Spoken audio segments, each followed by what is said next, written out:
Le Seigneur doit posséder un peuple au milieu de son peuple, qui incarne réellement sa pensée intégrale. Et ce peuple doit être un peuple saint, un peuple saint.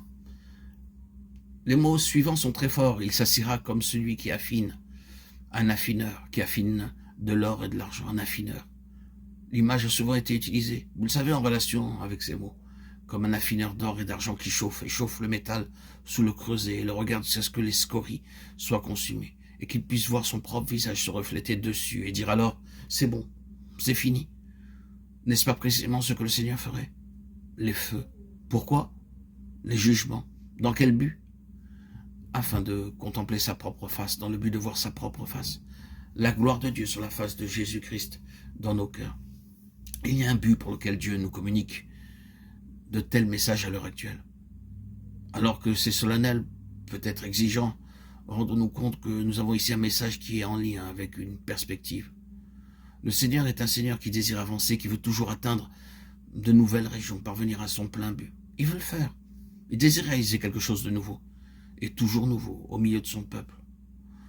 Pour cela, si je n'ai pas mal lu et si je n'ai pas mal exposé toute l'histoire de ce peuple pour l'accomplir, il doit obtenir des personnes au milieu de son peuple qui, d'un côté, lui répondent quant à son désir et qui, d'un autre côté, répondent à l'ennemi en le privant de son désir. Celui-ci voudrait corrompre, souiller, il souhaiterait causer cette perte au Seigneur.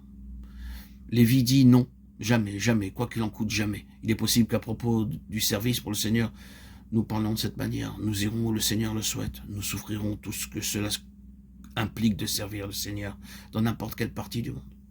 Nous parlons ainsi, mes chers amis, ramenons tout cela à ce domaine. Il y a un prix de sainteté, de sanctification, un grand prix. Et c'est dans la sainteté, dans la sanctification que le service repose et demeure, non pas dans les œuvres, ni dans les voyages, les réunions, mais en sainteté de vie. Tel est le noyau et le cœur du service pour le Seigneur. Un jour ou l'autre, il vous conduira là, tôt ou tard, il vous y ramènera. Il est possible que vous avanciez durant un temps, mais vous parviendrez à une crise terrible.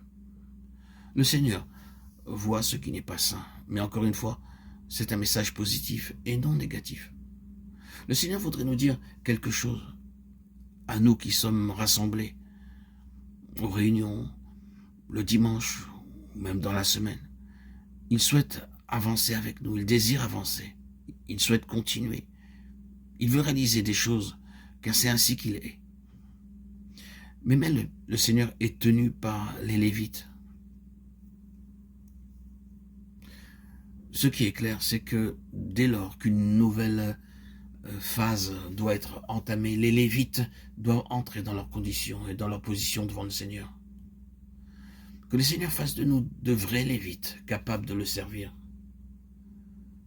Dans l'Ancien Testament, les Lévites étaient constamment sanctifiés, et constamment ils devaient se sanctifier.